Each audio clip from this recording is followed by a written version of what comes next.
calling all the women, calling every single mother.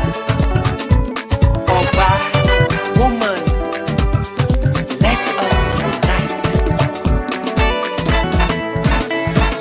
Come, mamas, come and save your child. Baby earth is reeling and wailing and needs your tender embrace. Mothers of the universe, Mother Nature's eyes, ooh, come save your child. Come save your child. I say come sisters, come and take back your child. It's great. Hello, everybody. Happy Thursday. We are here again today on GeesBeeCee Women with Words. I want to welcome you. I hope your week has been doing fine. I hope you've been working hard, working for every dollar that you own. But welcome. This is Thursday. It's another episode of our GeesBeeCee show, Women with Words. We're here today with a very special guest. I want to give you some time to please invite women and men to this episode. This is something that I think when we first learned of this story, it was a hot topic in the Liberian community, and it's taken a few years for us to be able to have the opportunity to speak with this guest today. We're going to be looking at domestic violence. We're going to be looking at someone who suffered abuse. We're going to be looking at how she has triumphantly regained her strength, recovered, and how she has now taken her story to be a source of strength to other women. And she's also written it in a book. So I want to welcome all of you to our show. We're going to try to do some housekeeping stuff just before we start, because once we start talking, I think this is an interesting topic. I want you to please, if you have questions for our guests, I'm not going to introduce our guests. I'll say a little bit so that people get prepared for her. I want you to jot down some questions, because I definitely am not a therapist. I'm not a counselor. I don't know all the different questions to ask, but I can just ask it from based on what I know. Like we always say on this show, we are not experts, but we have experience, and it's going to be based on our experience. This is the first time we actually have someone on this show who has suffered domestic violence, and we're so I hate to say excited, but we are very intrigued and opportuned to be able to have her here to come and talk to us so that other people can learn from her story and her as a survivor. I'm going to tell you a little bit about our guest. Not right now. We're not going to bring her on yet because we have some things we want to share first.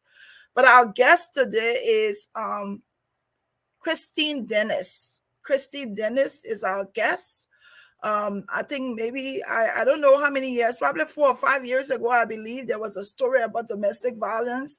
We saw a lot of pictures with Christine, her injuries. They show her pictures in the hospital. We raised funding for Christine to be able to give some support and help. And Christine is here today. She's not only here as a survivor, the woman is back in love. Let me tell you this more, G's. The woman is back in love. That love part, we will keep it, and we will talk about the love. How was she able to overcome all of her struggles and all of the difficulties and find love again? I tell you, and I see the picture, I was jealous too. And I so much love that woman here, my people. But I also we wanted today, if you see, I've already pinned on the bottom of the podcast, on the bottom of the live feed, Christine has written a book, The Broken Strong Woman. When I'm saying the name of the book, I just want to start preaching. The Broken Strong Woman. So that tells you this is somebody who has come from way down, from the lowest point, and has been able to revive herself. So we're excited. I want you to go. The book is like $20.49 on Amazon. I went there. I already downloaded mine because I want to read the book. I read some extras of it that I'll be talking about. But I want you to support this woman because the work that she has started is not only for her, she also wants to be able to be a source of strength to other women to tell the story and to tell the story that they too can become a survivor. So let me do the first and the most important thing, and that is to call my name.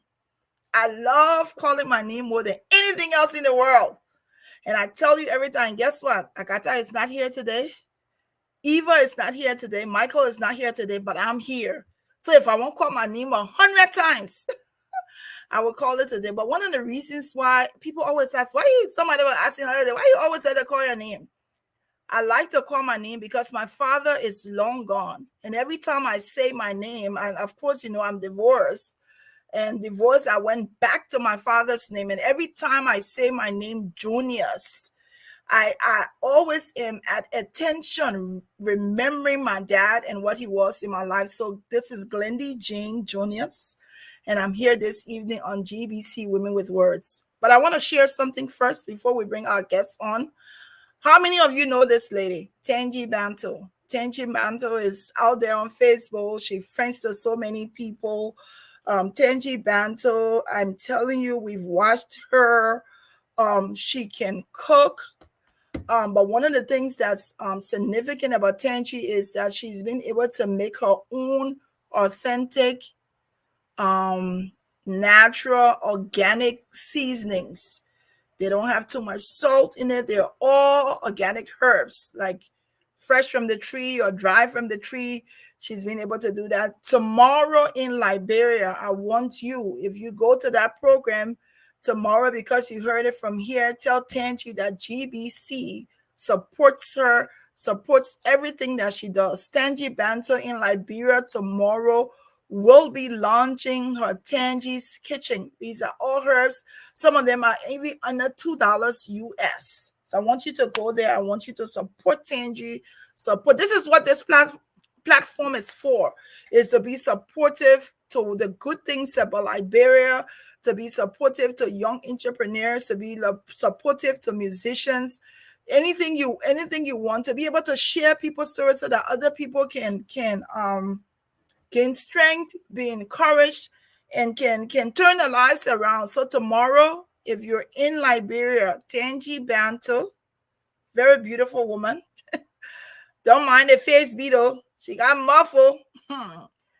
And also she will be launching, like I said, she will be launching her products tomorrow at Era Supermarket in Cinco, the Tangi products. So I want to make sure that if you're in Liberia, this is a young woman that we want to make sure that she excels because she's a hard worker. She starts from scratch. So I'm giving a shout out to her for all she's done. We support her here. And I want to make sure that tomorrow, if you're in Liberia at Era's Supermarket, Tangi will be launching. And if you go there too, you might be lucky. The woman can cook. I'm telling you, she can cook. But you want to support her products. They're organic, authentic, organic seasonings, herbal seasonings. They're all purpose and it's so exotic when you see it. The jar inside is looking so sexy and fun. You wanna season your food the way they in a jar. You see, make sure you the jar again. You see the jars how they look. Took her time to make them, and it's her own products. And what else can we do but to support Tangi? So to Tangi and everybody else who's watching and everybody else who's gonna go and support her tomorrow, we tell her we sent you. Let her know that we support her and we love her. Okay? But I tell you that woman should get big marvel. Then I mean tell you. So before we prepare for our guest this evening, we're going to be talking to, like I said, we're going to be talking to Christine Dennis. This is a story that was all over the internet, all over Liberia, other parts of the world, about this Liberian woman who suffered domestic violence. Before she comes on, we also want to promote another Liberian who has come up with a song called Jesus Baby. I am telling you. So you want to be able to go to her YouTube channel. Facebook, we have copyrights because we got it from the author. So I want to play a little bit of her song, Jesus Baby. This is Topo Dakina. She can sing. But what I love about her songs is that it's mixed. So you get a little bit of Liberian inside and you get a little bit of Kolokwa inside. So this is a new album that was released. I want you to go to her YouTube channel and support her and subscribe. So Jesus Baby, we'll hear a little bit about this. We'll hear a little bit of the song and then we'll bring our guests on.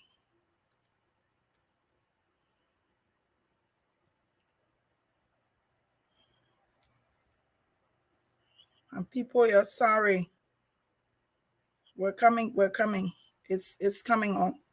Jesus Baby by Topo Akina. Like I said, Facebook, we do have copyrights to this song. When you set for everything at a time, the devil will play this song here. We're going to play this song. We want to support this Liberian woman, okay? Jesus, baby. Music. Why he love me so, I do not understand. I come running back to you, cause your love is in demand. Jehovah, Jehovah, the devil fighting you. With the power and protection, all I need is you. I want the devil to know you can stop me. I'm Jesus, baby. Oh, yes. I'm protected. Woo! Rejected. I'm Jesus, baby. Oh. Let me tell you so yes, mom. I am Jesus, baby. Hey, support Akina. You want to go to YouTube, download, subscribe, promote this Liberian artist. Hey. When you speak, the wind obey, and every demon flee. They will flee. One touch from you, Jesus, my life will be complete. Yes. Rescue me, rescue me. The devil fighting you. Oh, With the power and the protection, all I need is you, Lord. I want the devil to know you can stop me. I'm Jesus, baby. Oh, baby, baby. I'm Protected. not rejected. I'm Jesus, baby. Oh, support Akina. I'm Jesus, baby. Hey. I'm his baby, oh, his baby, oh. Nobody can harm me, his baby. 'Cause I'm his baby, oh. Jesus, baby. I'm Jesus, baby. I believe in your word. I Yes. believe in your word. Yes. The power to become your baby. I was made in your image. Only you can give me knowledge. Some of you think I'm talking rubbish. Why only you have to give you courage? Take that again, time again. You can hear the thing, I don't listen. Sooner, very soon, you will hear the sound. The puppet was Beautiful. You can stop me. I'm Jesus, baby. Oh, that is support Akina. I'm protected, not rejected. I'm Jesus, baby. Oh. All right. That's the Port Akina. It's a beautiful song. We're featuring her today. Released a few days ago. Jesus Baby. She's a Liberian artist. She can sing. They say that when you know how Liberian people back in the day, when you go to local church, they say that woman can blow. So, ladies and gentlemen, let me welcome our guests onto the platform. I'll get Christine Dennis so we can start talking. Hello, beautiful. Hello, Glennis. How are you? I am wonderful. It's amazing. Let me just say we were so on behalf of GeesBeeCee Women with Words. We want to welcome you. We're excited to have you here. We're excited. How many years ago was it? Six. 6 years ago. 6 years ago. And look at you. Look at you today. Look how beautiful. When I see your face, I just think about those lovely pictures you shared. Oh Think about those God. lovely pictures that you share. Oh my goodness. But welcome, Christine. Tell us a Thank little bit. you. Let's start from Christine as a child, Christine, the Liberian woman. Christine here, and tell us a little bit about you, and then we'll go into Christine, the troubles of Christine, and then the survival of Christine, and then the love life of Christine. We're getting people on the cheese here at GeesBeeCee, so they show you not come here with no cheese. That cheese. Well, thank you for having me, Glendon. I'm so glad to be here this evening. My name is, she already said, but it's Christine Dennis. I'm a Liberian, grew up in Liberia, relocated here to the US in 2000. I'm a mother, grandmother, writer, public speaker. I'm a people person. Grandmother. Sorry, go ahead. Oh, I love to see people happy. I love to have people around me. I love to take care of people. I'm just a blessed child. Let's put it that way. I'm blessed. I have the covering of God upon my life. That's why I'm here today. I love to read. I love to African show. I love to watch African movies. I learn a Oh well, lot from that's good. them. We got something in common every Saturday. That's what I say. We got something in common. Okay. Yes, I love African show. My free time, that's what I do. Watch African movies. If I'm not watching my movies, I'm doing my Bible study because I'm also into school, theology school. I should be done next year by God's grace, my doctorate in theology. Beautiful. Wow. So that hold on, go one more year before tonight. What I salute you. Well, that's amazing. So doctorate in theology, that is wonderful. And let me just say congratulations on that.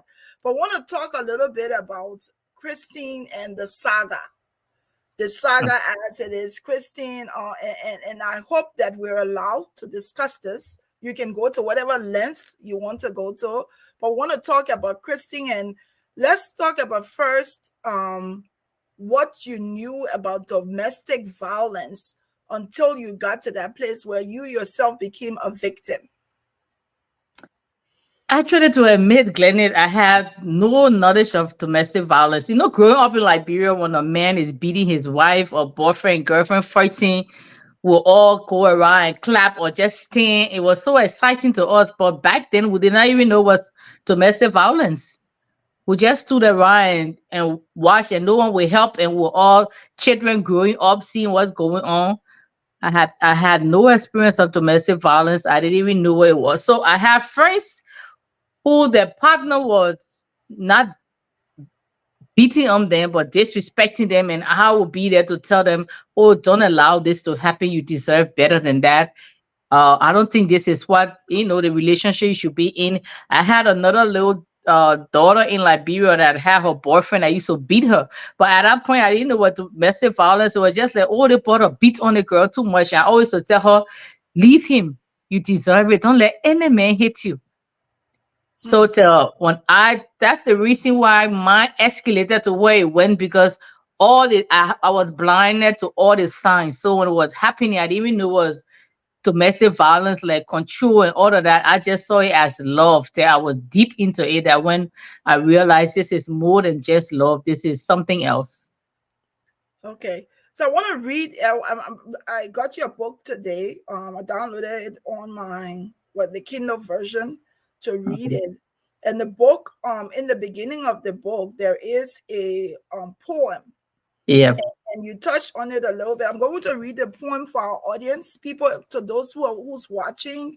We're talking today with Christine Dennis. Is that H. Aaron Dennis? What's No, the Kristen yes? Dennis.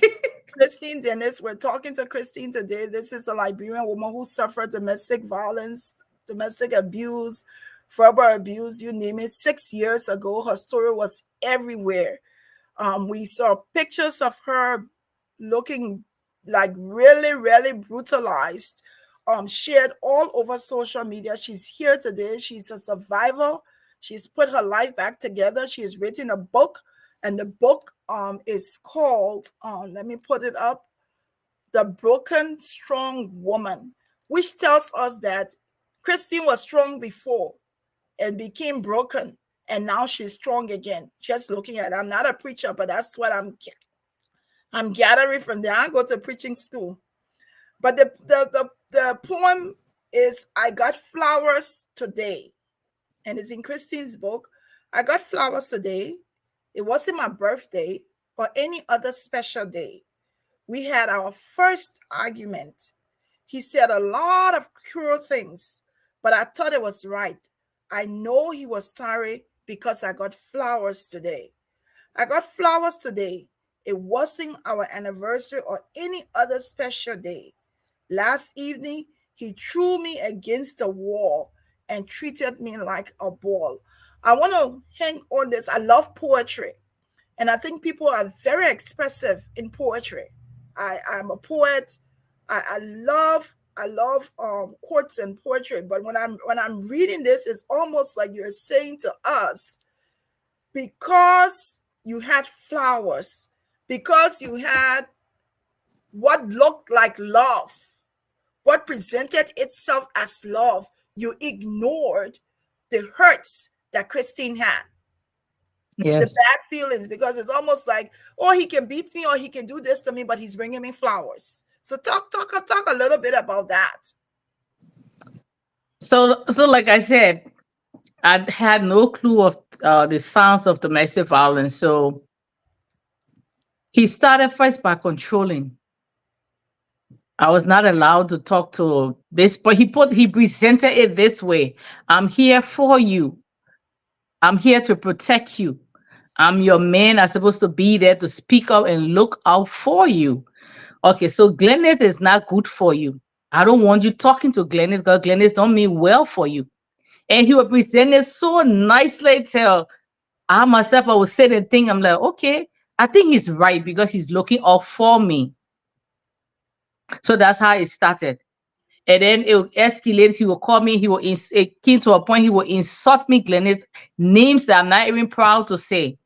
And when he's done, then he will apologize. He will go buy something, or he will give me a present, or he will bring flowers and say, oh, I'm so sorry. I didn't know what happened.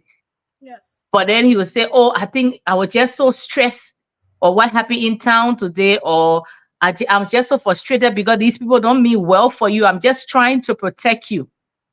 And then I will accept it and like, okay, maybe, he's upset or this happy, or he actually know what he's talking about, and I will let it slide. Yeah.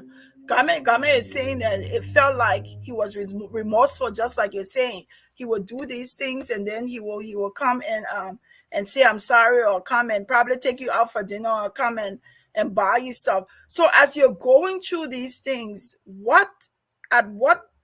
so you have friends, and you have this man who is so controlling and manipulative, like Game is saying, to the point where you can't be friends with certain people. How could you not determine that something was wrong? Okay, so I don't even know how to put it. So he was so manipulative that the way he was doing it, Glenn, is not that he. At that point, I didn't. It was so deep. That's when I understood it was controlling. At first, I thought he was trying to protect me, but then it got to a point that he started to dictate what I wear. You can't wear this. You my wife. You can't wear that. You my wife. I tell you, I dictate what goes on because you are my wife. So it became suffocating. And then I started thinking, but this is not love. This is more of a control and stuff. But then I have friends, when I call my friends and tell them, okay, this is what going on, this is what going on. And then some of them, they didn't know the intensity of what was going on, to be like, oh, just no, listen to him. I'm sure he mean well for you. But we independent women, they'll put it that way. We independent women, because we've been to school, we are independent. We don't want men telling us what to do. Maybe he don't mean any harm. He just, he know what's best for you. You guys discuss it and go forward. And then when I sit and think about, oh, okay, maybe I need to listen to what he's saying, but it reached to that point that I couldn't breathe. Let me put it that way. I couldn't breathe. And then when I decided to get my freedom, that's when everything intensifies. So you get to the point where you're not recognizing that this is not right. So I also want to ask, we have friends sometimes that may recognize, and of course, like you said, you have some friends who will say, well, maybe he's not doing this or he's not doing that. I want to hear from you, were there family members of yours who recognized that this was not right and talk to you? I had one cousin that always said to me, there's something about him that's not sitting right. I don't know what is it. I can't place my hand on it, but there's something about him that is not right. But almost all my family, he interacted with my mom, my dad, my siblings. Everybody likes him because this is how I realized later on. That's how these people carry themselves. When they're around your family, they are completely different. Your family see them like the angel. They'll be so nice. They'll present you like the bad person. So anything I try, like one time I tried to tell my dad what was going on. My dad just shut me up. I know you. You got too much muff. You the one giving this man problems. So you respect him. So he presented himself when he ran them. He made it look seems as though he had no fault. I was the one causing the problem. I was the one giving him problem. That's how he presented it. But I had one cousin that always told me there's something not right. I can't put my hand on it, but something not right. So you go from you're in a totally toxic environment. Let me just say here that I'm not a therapist, I'm not a counselor, but I have there are experiences, there are things that we know, things we've seen, things we've heard, some abuses that we also may have gone through. I want to ask you, um, can you go back in time to the first time he laid hands on you? So the first time he laid hands on me was the very day. That was the very first time and last time. So Wow. the very first time he attempted, but he did not.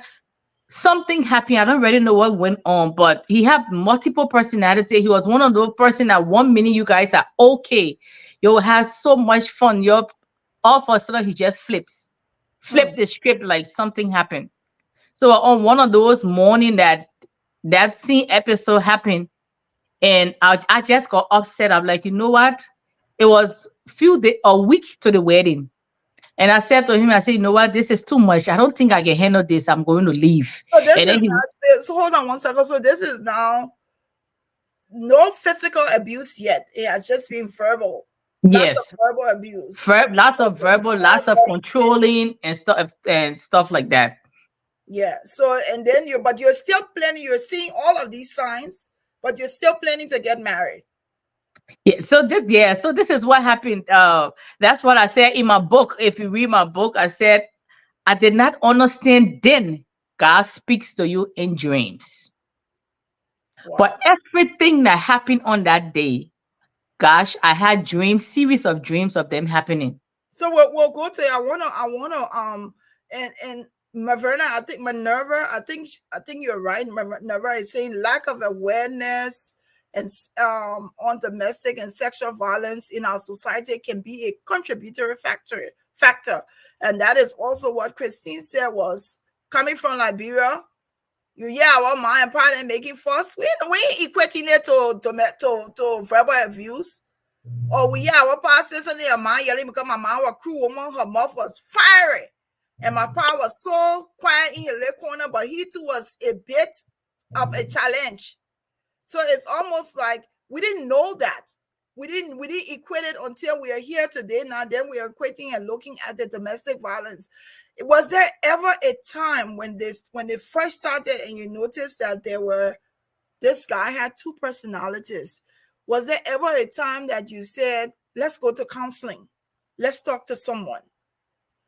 Yes, so the very first time, like I was about to tell you, the very first time I saw his outburst. So what this morning was I don't even remember, but it wasn't anything serious. He just got so angry. And then I walk into the room and I was like, you know what? I don't think this is going to work, but I think I'm done. And he got so angry. I was trying to take my things from the drawer and he lifted his hands up. And then I stood there, look at him. I said, what were you trying to do? Hit me? And his sister was on the phone on the line with him. His sister started yelling, don't touch the people's daughter. Don't touch the people's daughter. And I said, what you are trying to do? Hit me? I said, you must be joking, right? And then I said, it is done. I'm leaving. That's my only regret today. I left and went outside. He came and started crying. He said, I will never hit you. I was just raising my hand to scare you. I can never touch you. I'm so sorry. I'm just so upset that you want to leave me. If you leave me, I won't breathe. You my life, you my everything. And he started to cry. And then he called my aunt and told my aunt what happened. He said, I did not hit her. I just raised my hand to scare her so she would stop packing her things. And then my aunt said to me, oh, it's relationship. People have issues. I know he's not that kind of person. He will never hit you. I said, I saw another side of him. I said, I saw a completely different side of this man right now. I don't think I want to be with him. And my aunt said, I don't think he's that kind of person. Maybe he's just upset and your wedding is around the corner. So I think he's having cold feet. You guys just sit down and talk. And then we sat and we talked and he apologized. He said, I can never raise my hand on you. It will never happen. But I'm so sorry that I scared you. That was my biggest regret because I And accepted his apology. yeah, and you at that time you're in love. Your Prince Charming is there. He done made small mistake. He said, sure. The time where come and take me to Constance, or you know I gotta put some funny things. Come and tell, let me just stay with the, people, we say that people say that like it's better for me to stay with the devil. I know that the angel I don't know, but you're going like Garment is saying, you're going through a lot of abuse, a lot of verbal abuse, mental abuse, emotional abuse, all the different pieces, but you're in denial. You're in denial because is you're at a point where you don't want to start over. So you continue to accept it. But what I want you to talk about, and I want you to talk about that day. The first time he hit you, because we heard so many different stories about this story. Now we're able 6 years later. And since that time, I haven't heard the story. I know I followed you and follow your progress, but I haven't involved myself in hearing what the story was because Liberia people, we got plenty of versions to the story. So we want to hear the story that day, what happened and all that transpired, because we also heard the guy was running away from something, all kinds of different stuff. So let's hear on that very, very bad day with what you went through. So that very, very bad day started like a very normal day. Started like a very normal day, no problem, no confusion, nothing. Woke up, but the day prior, he was so angry with his little sister that evening and he beat his little sister. And I said to him, why you, and the little sister is not just a little, she's 30, in her early 30s, but so I said, this is a grown woman, why you beat her? But then he got angry that night. He went out to drive and I went to bed. But we woke up that morning like a normal morning. It wasn't about he and I. So I had nothing to do with it. Went to bed, woke up that morning. And then like nothing happened. Got up, went to the bathroom. But then I came and lied down. We didn't have light the night before. So they had turned light on and I had my phone on charge. So he took my phone from on charge and threw it in my chest. And then I said to him, why you did that? And for me, I love to laugh. And I laugh. I said, oh, you woke up on your bad side. You threw the phone in my chest. Tempting him. You finished telling the whole story. and then he didn't say anything. Just said, you will not plug your phone because you refuse to get fuel for the generator or something in that line. And I just didn't mind. I just got up, went in the bathroom, took a shower, got ready, and went outside to get food ready. And then he comes outside and he started to fuss with his little sister because he had already beat the night before. The night before. Because he had complained to me that their little sister was doing things that he didn't like. So as the people person I am and concerned about people, she and I was sitting outside and I was advising her. And then he comes outside and said, you don't have to take advice from her. She's not responsible for you. I'm responsible for you. So I'm like, So the same person that just complained couple of days ago I should talk to this girl. It's the same person that's saying she shouldn't listen to me. So I just forgot about it and I went in the other room. I'm like, you know what? I don't even know where he want to start, but I don't have for me. I didn't have energy to argue. So I said I'm going to lie down. So I went in the guest room and lie down. He came in the guest room around 11:25. He said, That's "Oh, at baby, night. Was that at in the night? morning, in the morning." He said, "Oh, baby, can I talk to you?" And the thing is, if he asks me to talk to him, Glennis, my thing is the same story. Do you love me? Will you ever leave me? Oh Please my don't God. leave me. You know how I love you. In that line. So all I thought that morning, it was the same line. So I was like, oh my goodness, there you go again. We are going back to, do you love me? Will you leave me? And Sunday, I'm just tired. So I went in the room and then I opened the door. I said, what's up? He said, oh, come sit by your husband. And I went out. He said, "Why you scared of your husband? Can't sit by me." I said, "Should I be scared, afraid of you for what?" And I smiled when I sat by him. As I sat by him, he got up from the bed, Glenn, went to the door and locked the door. At Hmm. this point, I'm not thinking on anything because nothing or such has happened. Hmm. So he locked the door and then I started laughing. I said, "Well, so why are you locking the door?" He put the key in his pocket. After he put the key in his pocket, he walked to me to the drawer. And first thing he asked me, "Are you cheating on me?" And then I smiled. I said, "Well, who?" I You said, have "No, I'm no not." idea that the man is already in a rage. Yeah. I said, "No, with who?" He said, "I'm asking you again. Are you cheating on me?" I said, "No, I'm not." And he said, "Oh, so you don't want to tell me the truth? Okay. So since you are not saying the truth, I will get the truth out of you by force." Hmm. And then I laughed. I said, "So how are you going to get the truth out of me by force?" He opened the drawer. He took the first belt, Wow. put the belt straight across my face. Hmm. So I held the belt. And then I said, "If you're joking, stop. It hurts." He said, "Oh, you think I'm joking? You will talk. You will tell me what I want to hear." I said, "But there's nothing there for you to hear." He took the second belt. He used about, what, 6 to 7 belts. Wow. At this point, I'm screaming, I'm yelling, asking him to stop. What did I do? What did I do? I kept asking him, what did I do? And I saw another, I didn't see the man that I had dated for all these years. I saw a How how monster. how long were you all dating? We started dating 2008, off and on. Hmm. So we started dating 2008, off and on. 2009, he asked me to marry him. That was the first time he asked me to marry him. But I told him I didn't know him that well, so we should get to know each other. And then later on, I thought about it towards the end of 2009. I accepted his proposal. And I guess he got cold feet. I didn't hear from him, so I just canceled. I didn't waste my time to do anything. And then he came back. He like, "Oh, I have cold feet because I got out of divorce. And I don't want to get into anything right away, but I thought I was ready, but I'm not ready." And then I was in grad school. And I said to him, I said, "I'm not even ready. So that's fine because I'm into school and I'm focusing on my career right now." So we left that alone. But we were still talking off and on. I would go meet him. He would come and meet me, and we're fine. He went Ghana. He met my family in Ghana, and everything was okay. But we never really lived together till we got married. We were always with each other, maybe 2 weeks here, 3 weeks here, or month here. But none of those things happened. Everything that happened was the jealousy part. He was Won't just go on.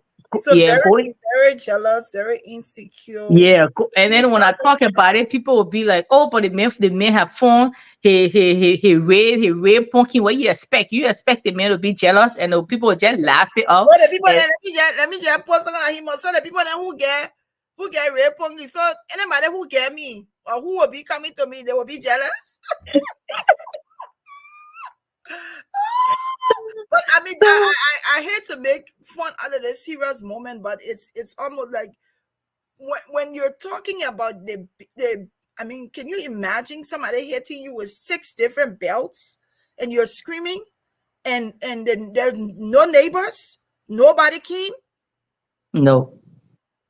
There were no you guys didn't live amongst people. There were nobody in the neighborhood. What about the sister? Couldn't go So call anybody. at this when he started at this point, because the house in a huge fence, and the air condition, the generator is on too. So the air Yeah. conditioner is running and we're in the room. So I'm screaming as loud as I can for someone to hear me. But Hmm. at that point, I realized that nobody could hear me because he kept telling me no one is going to come to your rescue. No one can even hear you.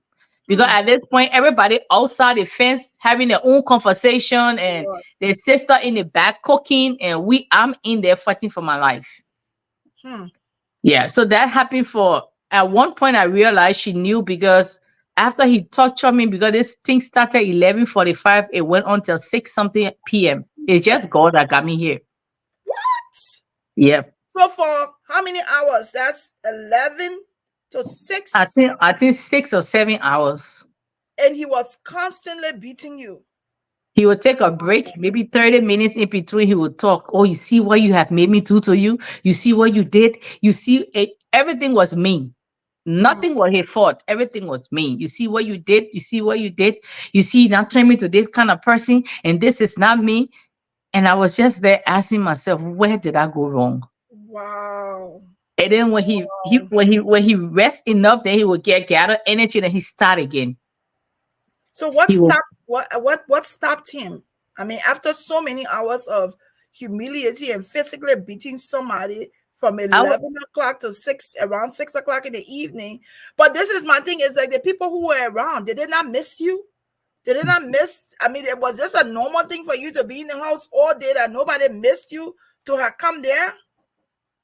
But listen, but what happened after a couple of hours, he said, I'm not going to kill you. I will let you go.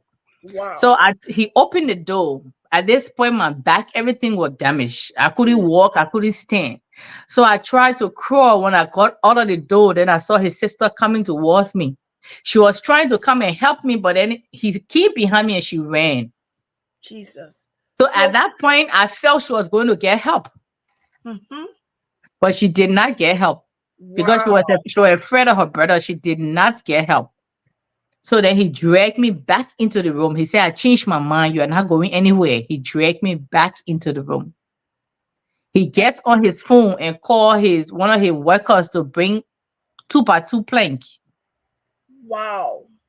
They brought the 2x2 plank, and I can remember lifting my head up and I said, what are you going to do with that? He said, wait.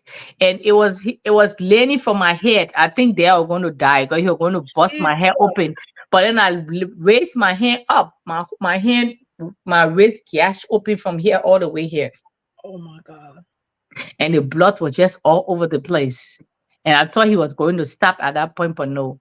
Sometimes when I'm having quiet time, I can still hear the sound of the plank in my Yes, ear. yes. Have you, I mean, I don't mean to stop in the conference. Have you done, I hope you are in counseling. I hope you've done some counseling. You're going to continue because this is going to stick with you forever. So Mhm. how were you able to leave the room? How were you able to leave? I mean, I can't even, the way I even left for anything to touch. Can you imagine somebody beating you that long? And even it's almost as premeditated murder. It's like, how can you even send for a 2x2 plank? He planned to Yep. kill you. hmm But he said it. He said, I'm so angry right now that I want to pluck your eyes out, take out your teeth, Yes. that no one else will recognize you. Because if I can't have you, no one will have you. Wow. Wow. Where did you Mhm. meet this monster? Where did you meet him? Where did you meet him? So this monster met me on one of my vacation trip. I did not even know. I came back from the trip, and then this day I was going out with my realtor, my mom looking for a house to purchase, and I got this call. Oh, is this Christine Dennis? Yes. Oh, my name is Darius Freeman. Introduce yourself. How did you get? And I just went on bombarding all the questions. How did you get my number? Why are you calling me? And I remember my realtor was in the car and she laughed. She said, you never know. Maybe that could be your godsend. Why are you asking the man all these questions? Imagine. And then we laugh about it. And he said, this is your husband because I'm going to marry you. I said, marry who? He said, you. I said, you must be dreaming. But anyway, I'm too busy right now. I will talk to you later. He said, okay, no problem. I'm patient. I will wait. And he Hmm. kept calling. He called for about a week. and a half, or almost 2 weeks, and I finally decided to talk to him. And we started talking. He told me that I was on one trip in Liberia, and he saw me going to this restaurant. He wanted to talk to me, but I was with someone else, so he couldn't talk to me. But he did inquiry. He asked people about me, who was she, and all of that. And he liked me. He wanted to marry me. I said, but you don't even know me. You want to marry me? He said, trust me. I don't care how long it takes. You're going to be my wife. Wow. Yeah. So let's go back to oh, I am so sorry, Christine, for what you went through. No human being should go through what you've gone through. But I want to ask, how were you able to leave the room? At what point in time were you able to leave his presence? So around about that's when, because I lift my head up and I look at the clock, it was 6:30. He called his sister to he locked me up in the closet, and he called his sister and asked her, do you have a needle? Jesus. And his sister said yes. He said, bring me needle. So the only thing that came to my mind, they come and pluck my eyes out, because he said, I will pluck your eyes out. And then I started praying. I started begging God, begging him to let me live, because this guy is coming. He's coming to do the worst. So his sister brought a needle. He took my 5 fingers, Glennie. He poked each one of the fingers for Jesus. blood to come out. But then he had a glass with water in the glass and cotton. So he squeezed all the blood from my fingers and put it in the water and mix it. And then he said to me, if you are not cheating on me, you have to drink this. So I said, drink it for what? He said that will prove you're innocent. You have to drink it, because if you don't drink it, I will just finish you up. So you had to drink it. So I took the glass from him, and I drank whatever he had in the glass, and he kept some in the glass. And then he said to me, I'm going to take the rest and carry it Togo to my medicine man. If you ever cheat on me, every one of your children would die. At that point, I said, your children would die, not my children. Mm. And then he slapped me across the head, and I dropped on the floor. Jesus. So at this point, I'm so weak. I'm just lying. I'm just begging God, you alone can help me. You alone can save me. And I started apologizing to him. I'm so sorry I didn't listen to your warning. I'm sorry you tried to warn me. I did that. Now, at that point, I realized that all the dream I had, this was what God was trying to save me from. But I ignore all the dreams. Not that I ignore it, but I was not into the things of God like that to understand he was speaking to me. I would tell people the dream. And like, our culture, people would say, oh, what did you eat last night? Your stomach was full, eh? What did you eat before going to bed? And then we'll either laugh it off, or people would say, just pray about it. Maybe, and I would tell him the dream I have. He would be like, I would never touch you. I don't know why you keep having these dreams. I guess it's the devil trying to separate us. So you have either pray and fast. Just pray and fast about it. I kept praying and fasting. I kept having no dreams. And the last dream I had, I described the guy, everything to him. The guy chased the both of us with a cutlass. Jesus. And he escaped. And the guy raised the cutlass to hit me. And the guy said, this is not how you're supposed to die. I'm not going to kill you, but if I were you, I would run for my life. What are you doing with this man? He's going to destroy you. And I said to him, I remember I said, but he's my fiance. And then we were not yet married when I had a last dream. I said, but why would you say something like that about him? And he said to me, I'm warning you, leave this man, run for your life. And I woke up that morning. I told my mom the dream. I called him again. And I told him the dream. I asked him, do you know so and so person? I described the person to him. And he said, yes, he knew who the person was. He said, but why were you dreaming about him? That one of my friends, but we had misunderstanding concerning money, but we'll fix it. I don't know why he dreaming about him, but just pray about it. And that was the last dream I had, and I pray about it. And I guess at that point, God said, well, since she's not listening, she won't die, but she will learn the hard way, and I will let her go through it, but I will take her out. That's how I see it. Wow. I'm overwhelmed. Yeah. I don't even know how you survive. But for the grace of God. Yes. It's hard. It's hard to be face to face with you and to actually hear your story and to see you sit here and smile. I know mentally it hasn't been easy. These things are with you forever. Yeah. But I thank God that that you're alive to tell your story, and that people listening to us can also recognize or benefit from your survival. Even myself, to recognize abuse and recognize when you're in a situation that is unhealthy. You need what you can, what you need to do, what you can to help yourself. Leave. How long did it take you to recover? I mean, from the wounds and all the stuff that you had. So it took me almost 6 months to get out of the wheelchair. Wow. And then it took me maybe 3 to 4 years, To walk. no, to kind of to even associate, because I withdrew myself. Hmm. So my closet was my best friend. Wow.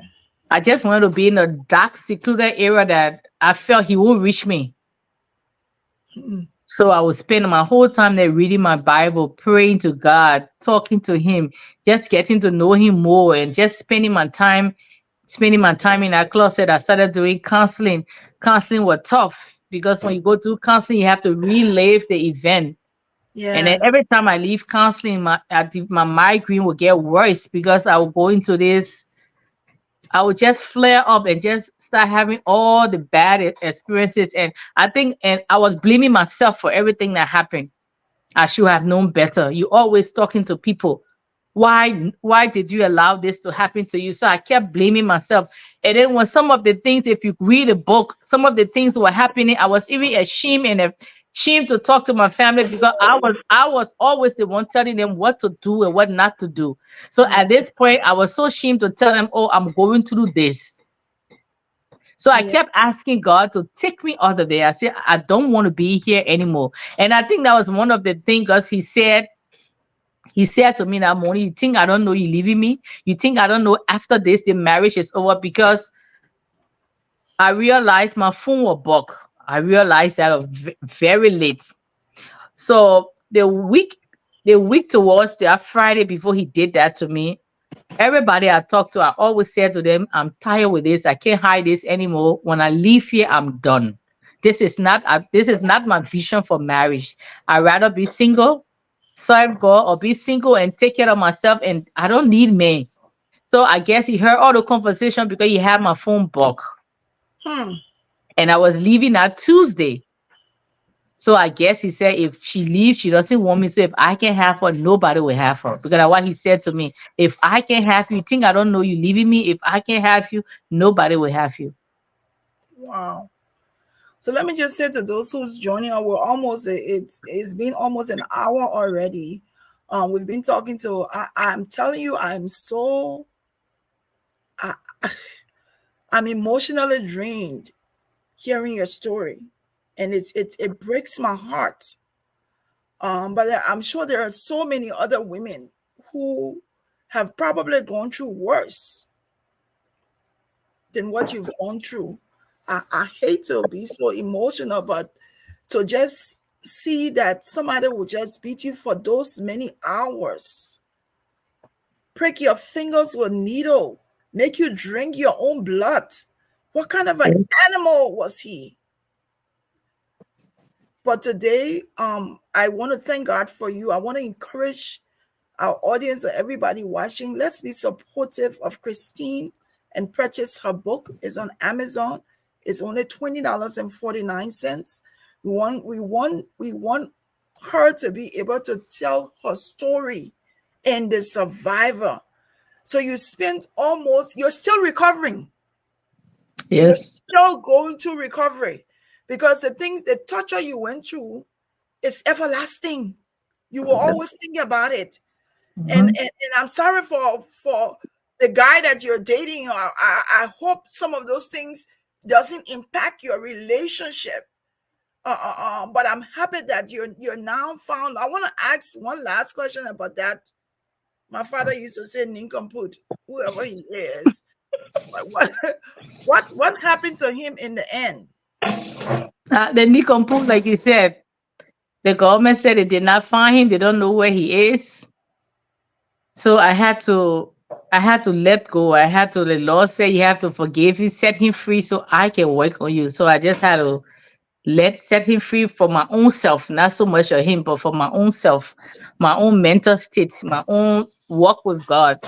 So I don't know where he is, but I know wherever he is, the Lord said no wicked go unpunished. Like I said to him, my closet, I said, unless what happened to me was what your plan for me, but it was not your plan for me. Whatever way you feel fit, you said vengeance is yours. You will deal with him for me. I don't care how long it take. So we want to thank God for your strength, because there's a lot of, and there's something you said in the book. I want to take note of it, because I think to some degree a lot of us women can identify. It says, and that's a word that I almost always use in my own struggles also. A true testament of how resilient one can be if one fights. She did it, and you can too. That just sums it all up, with the difficulties, the unbelievable trauma that you went to, the lasting impact that is going to have on you. I want us to go into the sweet part now. You're done with that nincompoop. You're now healing from your recovery, and then you fall in love again. This is the most juicy part of the story I like. Is that after all, count it all joy in the end, right?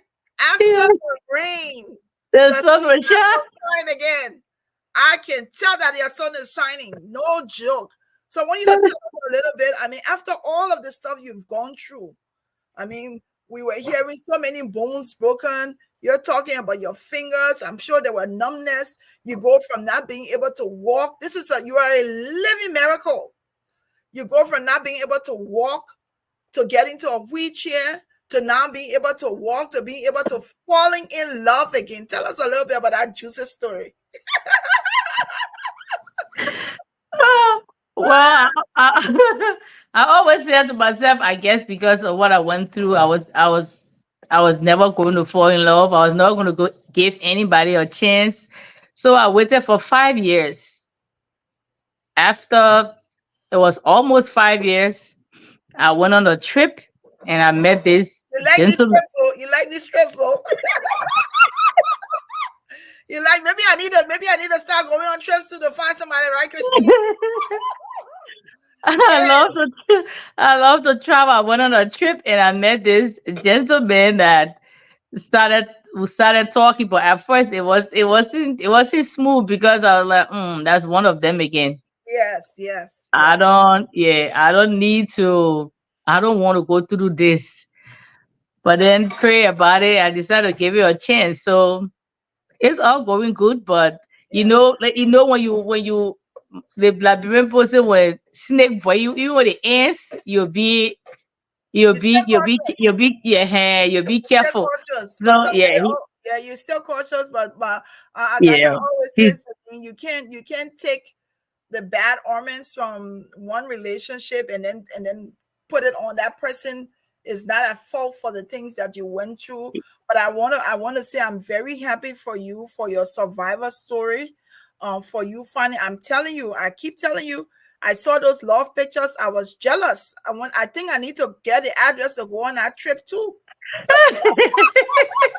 I saw you. I'm like, is this the Christine Dennis that made headline news, that we watched, that we prayed for, that we made donations for? It's going, like Gamen is saying, this is so true, Gamen. You're saying it's going to be a struggle, but with the right person, it's going to work. I'm telling you, Gamen, if you not see Christian or Jew, I'm sure not everywhere you. But like, let me say, tell us about how you get to the place. We're almost done. Tell us about how you get to the place and you decide. And I think it is phenomenal, commendable. I am still trying to write my story. the story about being barren and how people thought I couldn't have children. I'm still fighting. I wrote one book of quotes, the next book of quotes. I'm still trying to get to the story itself, but I'm going to tell my story because no one can tell it more than you. So how Yeah. did you get to that place where you say, regardless of what society will say about me, I want to tell my story and write it all. I mean, not just I look through the pages. There's some, if you're watching, you want to get this book because there are lots of details in this book. But I think also what we can do in, if you have different women groups, we want to be able to use this book as an awareness. And this is what and in the end, I think this is why Christine is doing all of this, is because we want to do it as an awareness to be able to allow people to understand, both men and women, to recognize violence when you see it, be it verbal, be it emotional, be it physical, to recognize it. So you decided, you say, I'm going to write a book. So they had a walk for me in Minnesota, and I have a girlfriend, Shay Hopewell. She flew down and came and was sitting right in my kitchen at the table, and she said, "Sis Christine, you need to write a book." I said, Hmm. "Write a book? I don't even know how to write a book, so I'm not even going to write a book." She said, "You can write a book." I said, "How do I write a book?" She said, "You start from this. I'm like, "Okay, I'm going to pray about it." Hmm. But you see, 2019, I went Nigeria for Shiloh at the Winners Chapel yearly service. So I was supposed to go to Abidjan, and then my daughter in Abidjan, and I was supposed to fly to Nigeria. But you see, God, that's what I will always worship Him and serve Him till He calls me home. Yes. When I got Abidjan, 2 days before I could get there, my daughter did surgery, so we couldn't fly anymore. So now I had to take the bus with the other church members. So I was in that bus, Glenid, with I think almost 40 something person. They had different buses, but the bus I was on, I was the only Liberian on that bus. Everybody spoke French. So I couldn't communicate. Only they have few that knew one English. So I just sat there and prayed to God. I said, you brought me here for a reason. Whatever that reason is, I'm listening. I said, because I cannot communicate with anybody here. So it's only you I can communicate with. And the Holy Spirit told me, say, take a pen and paper. I took my phone, I went to my notepad. Kidding you not. Like someone was reading in my downloading in my ear. I wrote So that book writing is from. healing. Writing is Yep. healing. Yep. I wrote that book from, I started from Abidjan all the way to Nigeria. I got Nigeria. I didn't stop writing till the next morning. I wrote my intro to chapter 11 on that trip. Wow. Wow. Yep. Wow. I wrote Amazing. I wrote that book. So that book is not just me, it's the Holy Spirit that helped me write that book. Yeah. It's all He's doing. And then And at the important thing about that book, when I started the book title was called The Unexpected.